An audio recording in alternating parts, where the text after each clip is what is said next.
Selamat siang teman-teman. Nah, ketemu lagi sama saya Farida di mata kuliah Tax Planning atau Perencanaan Pajak. Nah, pada kesempatan kali ini kita akan coba bahas tentang perbedaan akuntansi komersial dan fiskal. Di beberapa aturan akuntansi atau komersial itu ternyata nggak boleh dalam fiskal. Contohnya, kita kemarin belajar tentang penyusutan nih. Ya, yang kita bahas ini masih lanjut dari yang kemarin ya, penyusutan ya. Kalau kemarin penyusutan di komersial atau teman-teman dulu pernah pelajari ya, di komersial itu berarti menggunakan standar akuntansi, menggunakan standar PSAK. Nah, itu boleh menyusutkan 5 tahun atau yang lainnya, 7 tahun, 3 tahun. Nah, berdasarkan apa? Berdasarkan umur manfaat atau umur ekonomis masa manfaat gitu ya, umur ekonomis atau masa manfaat. Nah, umur ekonomis atau masa manfaat itu adalah taksiran yang diperkirakan oleh manajemen atau pengelola perusahaannya itu. Sedangkan kalau dalam fiskal,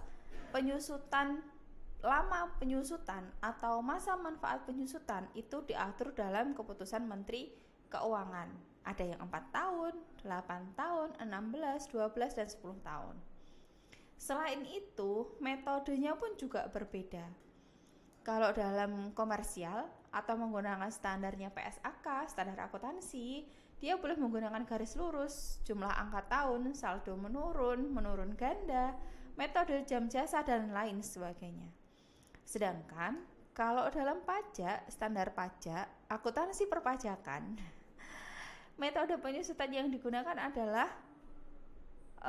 cuman ada 2, yaitu garis lurus atau saldo menurun. Cuman boleh 2 itu. Dan itu pun ternyata masih dipilah teman-teman. Dipilahnya di mana?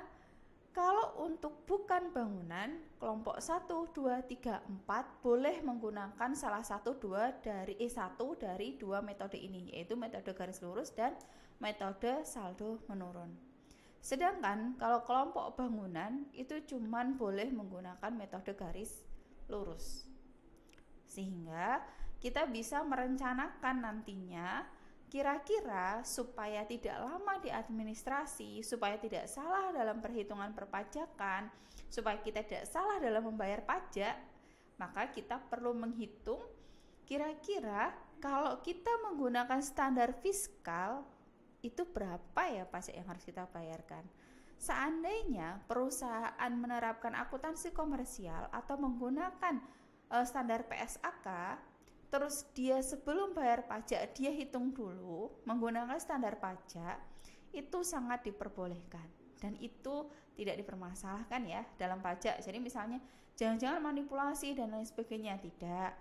Nah, maksudnya diperbolehkan ya, tapi kalau memang si perusahaan melakukan manipulasi lah, itu berarti memang kesalahan dan itu nggak boleh gitu. Seandainya sudah buat laporan keuangan komersial, terus dia coba standarkan dengan peraturan perpajakan atau dia koreksi sendiri ya sebelum dilakukan koreksi fiskal, itu diperbolehkan dan dia laporkan. Nah, ketika laporan ke pajak, dia tuh melampirkan standar akuntansi keuangannya.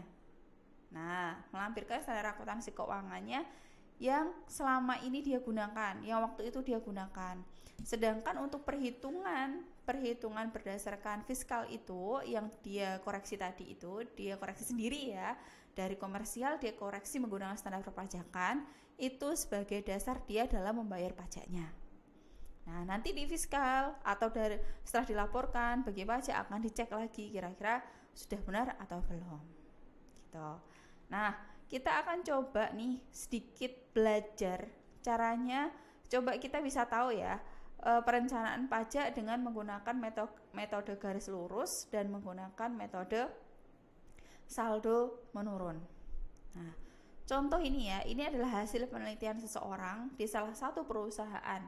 Jadi nanti teman-teman bisa menggunakan manajemen pajak itu sebagai topik dalam penyusunan tugas akhir misalnya. Jadi ada ide lain ya, atau ada sesuatu yang bisa diteliti di pajak. Nah, di sini contohnya perusahaan itu membeli mesin. Mesinnya seharga 200 juta. Kalau dalam perpajakan, mesin itu masuk kelompok 2. Mesin pembuat roti itu masuk kelompok 2. Kalau kelompok 1 tapi contohnya mesin ketik kayak gitu. Nah, ketika mesin pembuat roti ini masuk kelompok 2, berarti masa manfaat atau umur ekonomisnya adalah 8 tahun. Nah, coba nih kita hitung. MGL adalah metode garis lurus, sedangkan MSM adalah metode saldo menurun. Dari sini kita lihat, garis lurus itu setiap tahun besarnya sama. Harga perolehan dibagi 8 tahun, 200 juta dibagi 8 tahun. Sebesar 25 per tahun. Tapi kalau saldo menurun, kalau 8 tahun, di sini kita dikasih tahu kelompok 2 yaitu 8 tahun, per tahunnya 25% dari harga perolehan untuk tahun 1, sedangkan tahun 2 sampai tahun ke-8 penyusutannya berdasarkan nilai sisa atau nilai buku setelah dikurangi dengan jumlah penyusutan pada waktu itu. Contoh, di sini harganya 200 juta. Kelompok 2 penyusutannya 25% per tahun. Berarti 200 juta dikalikan 25%, ketemunya 50.000. Tahun kedua, tadi ya 200 juta, 50.000, 50 juta. 200 juta dikurangi 50 juta, ketemunya 150 juta. Nah, tahun kedua juga 25%. Nah, dari 200 atau dari 150. Untuk tahun kedua sampai dengan tahun ke-7 atau ke-8 ya, atau tahun ke-8, dia itu menggunakan nilai sisa dari hasil penyusutan sebelumnya. Jadi dikalikan 150. Terus 2013 juga 25% dari sisa setelah dikurangi 37.500. 150 dikurangi 37.500 hasilnya berapa? Dikalikan 25%. Seperti itu terus sampai dengan tahun ke-7 yaitu 2017. Pada tahun terakhir sebenarnya menghitungnya juga 25% dari sisa sebelumnya. Nah, ketika sisa sebelumnya ternyata lebih banyak, kalau kita lihat di sini misalnya 8.898.926. Sisanya misalnya masih 10 juta. Maka 10 juta itu harus dimasukkan di sini semua. Nah, dari 8 juta ini kalau ditotal semua, ditotal sampai dengan tahun ke 2017, ternyata masih ada selisih sebesar 26.698.776. Maka di tahun terakhir semua nilai sisa harus disusutkan. Itu kalau garis lurus. Kalau metode saldo menurun. Kalau garis lurus setiap tahun sama.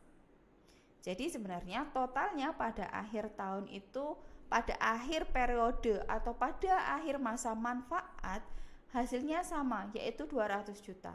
Cuman di sini bisa diplanningkan. Semisal perusahaan masih baru, misalnya 2 tahun berdiri, 3 tahun berdiri gitu ya. Jadi dia masih mengusahakan untuk labanya itu buat operasional misalnya. Dia pengen beban pajaknya kecil lah misalnya gitu ya.